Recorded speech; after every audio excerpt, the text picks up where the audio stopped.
Mr. Riachy, Minister of Information in Lebanon. Mr. Riachy, thank you for sitting down with me. I want to talk to you about your role as the Minister of Information. With the dwindling role of traditional media, traditional news, does that make the ministry more important, its role larger, to fill in the void? No, not at all. The ministry will lose its role to a new kind of ministry, communication and dialogue. And the power of the ministry, or the Minister of Information, shall be to the Council of Media, the High Council of Media. Okay, very interesting.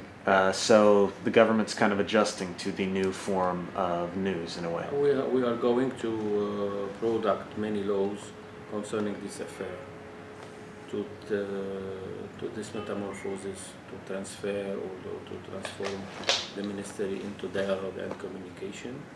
It shall be the médiateur de la République, and at dialogue level it shall be the dialogue between many the countries in conflicts, the parties in conflicts, the people in conflicts. Let's say the Yemenis, the Syrians, the Saudi Arabia and the Iran, and many conflicts. They can have their own dialogue in Beirut, in this ministry. And even though the confessions in Lebanon, the sects in Lebanon, they can have also their own dialogue if they need to do it. The parties and everybody, it will be a big infrastructure to receive all what we need for the dialogue to make it fruitful. Absolutely, that's fascinating. So an international and national role in not a partisan but a political fashion. That's fascinating. So in terms of that partisan nature, you see the ministry as being a moderating influence? The new ministry you mean, or this ministry? Both, in fact, both. This ministry has influence on the media, direct influence on the media, and the minister has his powership on the media, but I'm not using it to care so much about freedom of speech and freedom of writing and all of these kind of freedom, because there is a little, let's say, thin line between the freedom and offense freedom. I don't like to be offensive at any level. That's why I'm caring about discussing, direct negotiations with the managers of the media, whatever it is, audiovisual or writing. And at the same time, I'm caring about this transformation from this ministry to the new one as soon as I can, because it needs laws and parliament approval, and things, I think, shall go well. That's interesting in terms of freedom of speech. In the United States, we're having similar issues with some people being seen as crossing the line in free speech, and just exactly where that line is. And in a situation like Lebanon's, it can be there can be pretty disastrous consequences with tensions between the different sects. How do you know where to draw the line with a certain publication? What's the difference between challenging free speech and offensive free speech, as you termed it? Challenging free speech is can be a competition between whom is concerned. But offensively free speech, it can take us to a dictatorship. That's why I'm very careful about taking this affair point by point, bullet by bullet, to take it easy and easier, especially with the managers of the medias. because sometimes you have some programs on TV that catch back and bad some ethics. Yeah. So we have to take care about ethics. So I didn't use the law directly. I use my phone. Right. I call the interested people to regulate this kind of faults against ethics on the terms and regulations put by the law. Right. So you instead of it's been more personal in terms of you've been encouraging It has to be self-censorship. like that because it is the right way, I think, to to take all the people under your cover, Mm. not to work with the people as you are the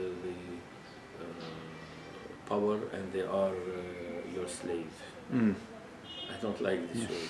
No, no. That's interesting. Now, in terms of how you moderate it, since you yourself, you're a member of a party, but the role of this ministry is nonpartisan, I'm sure you can work between the two. You know, it's not exactly an issue, but I'm sure you also are accused at times of being partisan. Is that the case? No, it's not the case because being an LF partisan doesn't mean being schizophrenic. It is as we apply the law inside the party, we will do it, and we are doing it inside the ministry. It's the same because our party is stick to the country, to the freedom of Lebanon, and to the sovereignty of Lebanon. Absolutely. That's interesting and refreshing in a way. I think some people in the U.S. would like to hear that from our politicians. I enjoy that. Being a partisan does not mean you're schizophrenic. I've never heard that before. Again, it seems like it's pretty easy to negate your own partisanship in terms of managing this ministry. Now, in terms of your projects, I see you in the paper quite often, Daily Star. I saw you just did the Mine Awareness Initiative in southern Lebanon. What has been your role, if any, in the refugee crisis here? What's been the role of this ministry in terms of communicating to the Syrians themselves or information? Till now, nothing. Okay. But I'm preparing a big plan and campaign with His Excellency, Her Excellency, Mrs.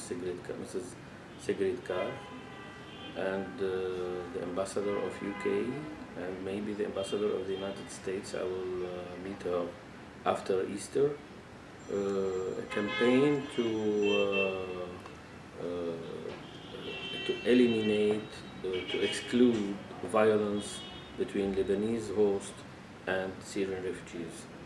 A big media campaign for this issue, because this issue shall be under, I think, a special headline to declare and to launch this issue, that this Syrian refugee is saying to a Lebanese host one day, and I hope that this day will be very soon, I will thank you and invite you to my country, to Syria. To say to the Lebanese host that we are not staying here as Syrians, we will go back to our country, and to be grateful at the same time to the Lebanese people.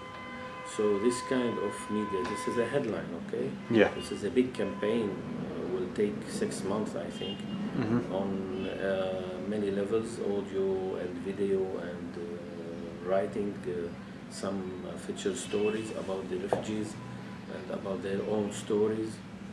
And unfortunately, I think they are living in bad situation, even though the Lebanese are hosting them and very good host. But you have to understand, our infrastructure is not solid. are hosting around 2 million, Yeah. and we are 4 million, and our superficie is less than is around 10,000 kilometers square. Let's say less than 10,000, because there is many surfaces without people, especially in Bekaa, and but there is high density in some villages and in some cities, Yeah. especially Saida, Tripoli, and Mount Lebanon, and everywhere like that. This situation is very difficult, but we have to manage it as a media issue and as media angles to manage the psychological part of their presence here and of their situation, and take care about this, because it's very dangerous that the people feel himself frustrated, and at the same time the Syrian refugees feel this frustration. It will cause conflicts and violence, and we are very strict to keep violence out of the of any cases. Absolutely. Last question. Let's say your last question. Last question. In terms of everything we talked about, how media is changing and the refugee crisis, how much it's weighed on Lebanon, you're talking about close to 50% of your population coming in, 2 million, with a population of 4 million. Do you have hope that things in Lebanon will get better?